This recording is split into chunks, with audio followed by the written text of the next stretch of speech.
Hello दोस्तों, आशीष भैया का एक वीडियो सॉन्ग रिलीज हो चुका है, वो भी नया चैनल जिसको बोला जाता है। कुछ दिन पहले आया था गाना पगला के छोड़ के, देख सकते हो दोस्तों पोस्टर, उसी टाइप का गाना आया दोस्तों आप लोग के बीच वीडियो बन के। ठीक है, आप लोग टेंशन नहीं लीजिए, आप लोग ऑडियो को 8 लाख से ज्यादा व्यू जा चुका है ऑडियो पे। वीडियो आने वाला है और वीडियो आ गया है, वीडियो आने वाला नहीं है, वीडियो आ गया है और वीडियो मार्केट में छूट गया है। ठीक है, किस चैनल से छूटा गया है, चलिए दोस्तों वीडियो को लास्ट से देखिएगा। चैनल पर पहली बार है ना तो चैनल को भैया के लिए सब्सक्राइब करके वीडियो को लाइक कर लीजिएगा। ठीक है, देखिए दोस्तों JMD फिल्म से वीडियो को रिलीज किया है, ऑडियो को रिलीज किया है, जाके वहां से सुन सकते हो JMDS फिल्म।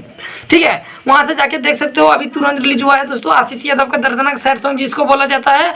और ये गाना बहुत ही लाजवाब है, आप लोग सुन के प्यार दुलार देते रहिए और आशीष भैया को आगे बढ़ाता रहिए। चैनल को पहली बार है तो चैनल को सब्सक्राइब करना तो नहीं भूलिएगा। जो भी नया होता है सबसे पहले आप लोग को पहुंचाते हैं। सुबह खाना नहीं खाए हैं लेकिन ये वीडियो बना रहे हैं दोस्तों, आप लोग प्लीज लाइक करना नहीं भूलिएगा।